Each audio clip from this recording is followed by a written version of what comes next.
Bonjour à tous, bienvenue au Musée de la Grande Guerre en ce jour si particulier.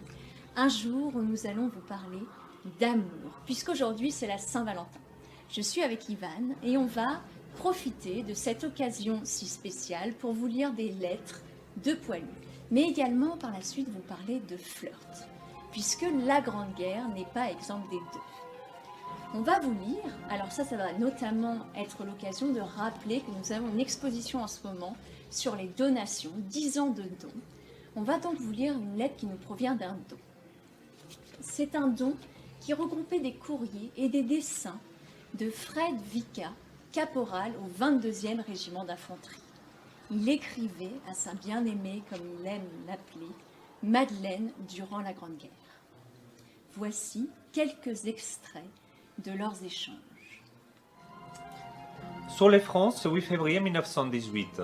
Ma bien-aimée, c'est aujourd'hui un jour des grandes fêtes pour mon corps d'amoureux. C'est ta fête, Madeleine. Je suis tout en pensée avec toi, et un brin de mélancolie me serre les corps, comme je voudrais pouvoir t'embrasser en ces jours. Hélas, je ne puisse, mon devoir me retient en danger, et Dieu seul sait quand nous nous reverrons.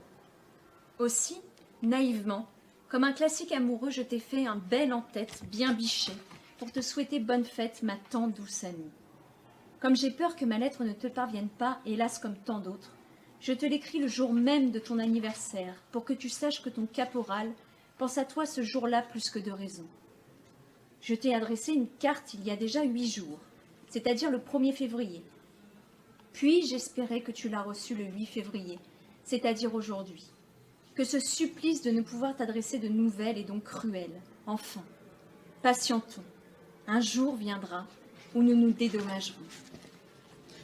Comme le temps passe, ma chérie, c'est effrayant. Mais ce qu'il y a de curieux, c'est qu'il me semble que je suis parti hier. Je t'ai rêvé encore sur les quais de la gare, lorsque je suis parti plein d'enthousiasme, mais qu'il a fallu, depuis, des forces, des caractères pour étouffer la voix de mon pauvre corps et laisser les champs libres à la mâle mais rude voix du devoir. Ma chérie, j'ai lutté de toutes mes forces, tu le sais. Je suis tombée 2 fois déjà, mais chaque fois je me suis relevée plus fort, plus vaillant que jamais grâce à ton souvenir, grâce à ta chère image qui se penchait vers moi aux heures douloureuses, aux heures d'angoisse, alors que la camarde se servait de moi comme d'un jouet. Tu venais éclairer ma route, et je repartais car je t'aime. Je t'aime tant, tu vois, ma chère épouse, que toutes mes souffrances passées et celles qui vont venir, car elles ne vont pas tarder, je les accepte presque avec reconnaissance. J'ai la naïveté de croire que tout cela se traduira par du bonheur, pour toi-même si je suis exclue de ce bonheur. Et c'est ce qui fait ma force. Et puis grâce à cette dure épreuve, mes yeux se sont ouverts. Comme quoi, lorsqu'on s'élance sur le chemin d'un grand idéal, on fait toujours de bonnes rencontres. La vérité m'est apparue lumineuse et splendide, et ma vie atroce, en tout illuminée, je me suis humilié, j'ai reconnu en toute sincérité mes erreurs, pensées, et Christ m'a ouvert son corps. Avec la joie d'un enfant, je me suis précipité dans les bras de ces dieux pères. Avec quel ardeur, moi qui toujours avais désiré connaître un corps paternel, et qui avait tant souffert enfant, d'ignorer cette joie des autres gamins de mon âge. Et puis, j'ai trouvé aussi, dans la rue de Montée, de ce calvaire, à apprécier et à aimer, comme elle le mérite, ma preuve vieille maman. Enfin, j'ai compris ce qu'était vraiment l'amour.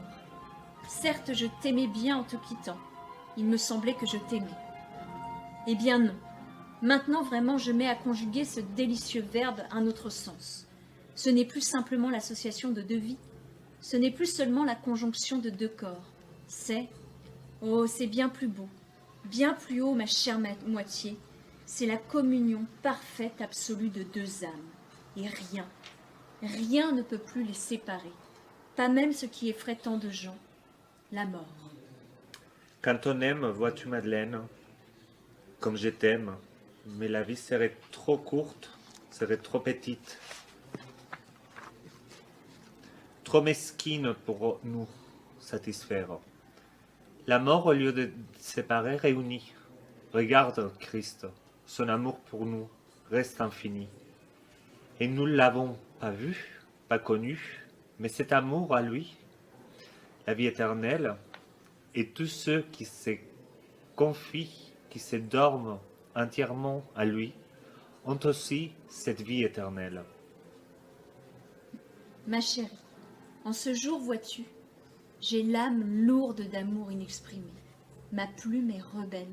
Les mots me semblent pauvres pour te dire tout ce que mon cœur contient. Je voudrais te crier jusqu'à ce que tu dises « Oh, qu'il est embêtant! Je t'aime, je t'aime, je t'aime !» Dans ce jour de ta fête, je ne puis hélas rien t'offrir. Le seul bien que j'avais, tu l'as fait tien. Mon cœur. Aussi, je t'ai fait quelques petits croquis, pas très jolis, mais je sais qu'ils te feront plaisir quand même, car ils te diront tout ce que ma plume ne peut pas écrire. Garde ma petite esquisse demain. Si j'irai bien, je ferai quelque chose. J'ai aussi fait une petite composition assez amusante. C'est les romans de la rose. Mais je les mettrai honnêtes quand j'aurai le temps. Seulement pour l'exécuter, il me faut toi. Car naturellement, la rose, c'est toi. Mais je crois que l'idée te survivra. Enfin, patience, tu verras. Au reçu de cette lettre, vite un mot, ma chérie, car je ne vais plus vivre jusqu'à ce que tu l'aies reçue.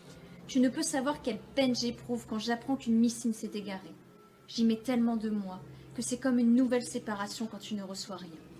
Mais j'espère que cette épître de fête arrivera à bon port et pas trop en retard. De quoi sera fait notre demain? Je l'ignore, ma chère femme, mais j'ai une telle confiance en celui de qui nous vient tout bonheur que je le prie simplement, humblement, de m'accorder la joie de vivre mon esquisse, d'écarter les lourds nuages actuels et de te conduire vers le paysage de calme et de bonheur que je rêve pour toi. Mais quoi qu'il arrive, que sa volonté soit faite et non la nôtre. Il est bien tard, ma chérie, et il faut terminer cette lettre abracadabrantesque si je veux qu'elle parte demain. Écris-moi vite un mot quand tu le pourras, ma chérie. Tes lettres, c'est un peu de toi qui vient vers moi. Je les lis avec mes yeux, souvent j'y pose mes lèvres, mais à travers les lignes je te retrouve, et mon cœur tressaille d'allégresse pendant des jours et des jours. J'ai chaud au fond de moi-même. Au revoir, ma bien chère âme. Je t'embrasse de tout mon corps, des poilus, et te souhaite une bonne et heureuse fête, ton caporal. Humble supplique à la censure. Ô très noble et grande dame, ayez pitié du pauvre poilu, laissez passer son message amoureux, et n'oubliez pas que si vous coupiez les ailes à l'amour guerrier, vous commettriez un crime de lèse-patrie. Mais nous autres poilus, nous savons que pour nous, vous avez des grâces d'État quand on respecte la consigne, car de tout temps, Vénus adora Mars.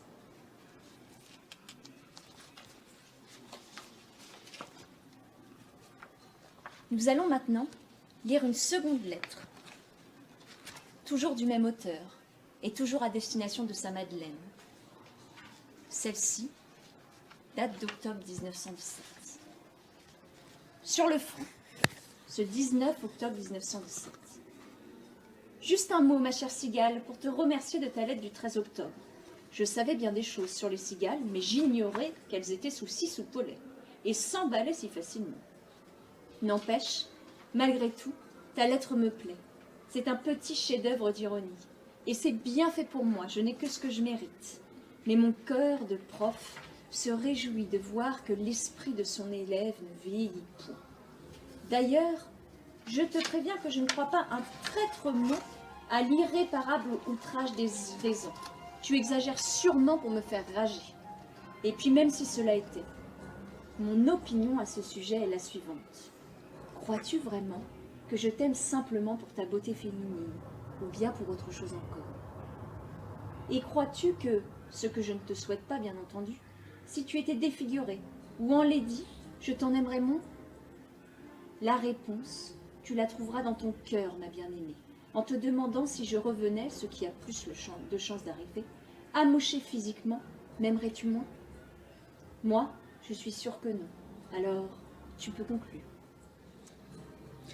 Tu y dis-tu? Et moi, ce qui est pire, j'ai maigri. L'épreuve est trop longue. Et mon caractère déjà mauvais, naturellement, s'en ressent. Ma pauvre amie, tu auras un fichu époux, ronchon, acariâtre, vindicative, etc. Et j'admire ton courage de continuer à l'aimer malgré tout. Vraiment, tu as du mérite. Question purée maintenant. Je connais la cause de la platitude de ta bourse, ma chère Madeleine. Et cette cause, c'est ton caporal. Aussi, si tu veux me faire un grand plaisir, ne lui envoie plus rien. Cela le gêne d'ailleurs, de savoir que tu te prives pour lui et lui enlèves tout le plaisir. Donc que cela soit une affaire bien entendue. Plus rien du tout pour cet ingrat de caporal qui ne sait pas apprécier les sacrifices. J'espère que la lecture de ces extraits de lettres de M. Vicard, caporal au 22e régiment d'infanterie, et sa femme Madeleine vous ont plu. Maintenant, comme promis, on va vous parler flirt. Pour vous parler flirt, on va donc vous lire un article qui se trouvait dans le magazine Fantasio, magazine qui est paru entre 1906 et 1948. Je laisse donc la parole à Ivan pour vous introduire l'œuvre du flirt sur le fond. Les nombres des poilus qui sollicitent des lettres des correspondants s'accroît chaque jour dans des proportions formidables. Bientôt, l'armée française tout entière augmentée d'un grand nombre de Belges et d'Anglais aura sollicité Fantasio. Hélas, la plus belle fille du monde. Malgré tous nos efforts, le nombre de flirtos est très inférieur à celui des flirteurs. Nous prions donc nos braves soldats de s'armer de beaucoup de patience. Nous ne les oublions pas et chacun est servi, suivant la date de sa demande et l'arrivée des lettres féminines. Mais en présence de cette situation, nous nous voyons dans la nécessité de suspendre, au moins momentanément, l'acceptation des lettres du front, jusqu'à ce que nous ayons pu donner satisfaction à ceux qui attendent depuis déjà longtemps une lettre de femme. Nous informons donc les poilus qu'à dater du 1er novembre, date de l'apparition de ce numéro, il nous sera impossible de tenir compte d'aucune autre demande de flirt jusqu'à nouvel avis. Ceci pour les hommes. Aux femmes, au contraire, nous adresserons un nouveau et chaleureux appel pour les exhorter à collaborer à notre œuvre de flirt et à faire surtout d'elles du prosélytisme ardent en sa faveur. Songez, lectrice de Fantasio, que là-bas, dans les tranchées du nord, de la Champagne, de l'Argonne, de l'Alsace, dans les retranchements des Dardanelles, dans les montagnes de Serbie, des petits soldats attendent avec impatience la lettre tant désirée qui leur apportera après les combats un peu de joie et leur prouvera que les femmes et les jeunes filles de France pensent avec tendresse à leurs défenseurs. Cet article de Fantasio fait référence à l'institution des marraines de guerre. Née en 1915, cette institution partait d'une bonne initiative, c'était une initiative bienfaisante. Malheureusement, par la suite, on a accusé ces femmes d'être des femmes frivoles qui, finalement, s'adressant à des célibataires, généralement, cherchaient un mari ou alors cherchaient leur clientèle. Nous allons vous lire quelques articles que l'on retrouvait dans la presse, des annonces, un petit peu des annonces de rencontres d'aujourd'hui, où des hommes célibataires du front en mal de nouvelles cherchaient au travers de la presse des marraines pour pouvoir correspondre avec eux. Voici une petite sélection de ces dites annonces. Verdun. Échappé de la grande bataille, jeune officier blessé, hôpital privé, affecté à plus urgent besoin marraine, jeune, jolie, caressante, gaie, pour chercher à nuit, qui les ronge bien plus que tranché. Donnera adresse première lettre, Trèbla Mascomer, 48, route d'Ambassac, Limoges. Taisez-vous, méfiez-vous à la discrétion reconnaissante d'un jeune officier de dragon, depuis 19 mois au front, qui souhaite correspondante jeune, jolie, sentimentale et élégante. Écrire G-A Monin, 3 rue Mogador, Paris. Corps à prendre, jeune officier, belge, Désir marraine jolie et spiritueuse, affectueuse, qui pourrait penser blessure de son pauvre petit corps. Écrire cornu, A52, armée belge, en campagne. Sérieux. Jeune fille ou jeune veuve, préférence du midi, aimante, gaie, beaucoup de chic, serait marraine désirée, discrétion, honneur. Lieutenant Sigonnet, 83e artillerie lourde, 23e batterie, BCM Paris. Garçon grand, bigoureux, désir marraine susceptible être légitimé après-guerre. Très sérieux. Bousquet, quartier général, 60e division. 35 ans. Demande correspondre avec jeune femme distinguée. Lieutenant Villa, QG 38e division. Pour finir, vous avez à l'écran une carte postale qui nous montre bien que les marraines de guerre pouvaient nourrir bien des fantasmes auprès des soldats, auprès des poilus. Pour autant, c'était une initiative bienfaisante qui, au fur et à mesure de la guerre, va un peu s'amoindrir. Voilà, on espère que notre numéro sur la Saint-Valentin vous a plu et que vous vous laisserez conter d'autres histoires d'amour à travers notamment le nouveau parcours sonore qu'a mis en place le musée. On vous rappelle aussi que ces différents témoignages, ces lectures, reprennent des dons qui nous a été fait au musée. C'est donc l'occasion de découvrir aussi l'exposition 10 ans de dons qui se tient actuellement. Et même si votre langue fourche, n'hésitez pas de dire à votre cher ou votre chère que vous l'aimez. Bonne journée à tous. Bonne journée!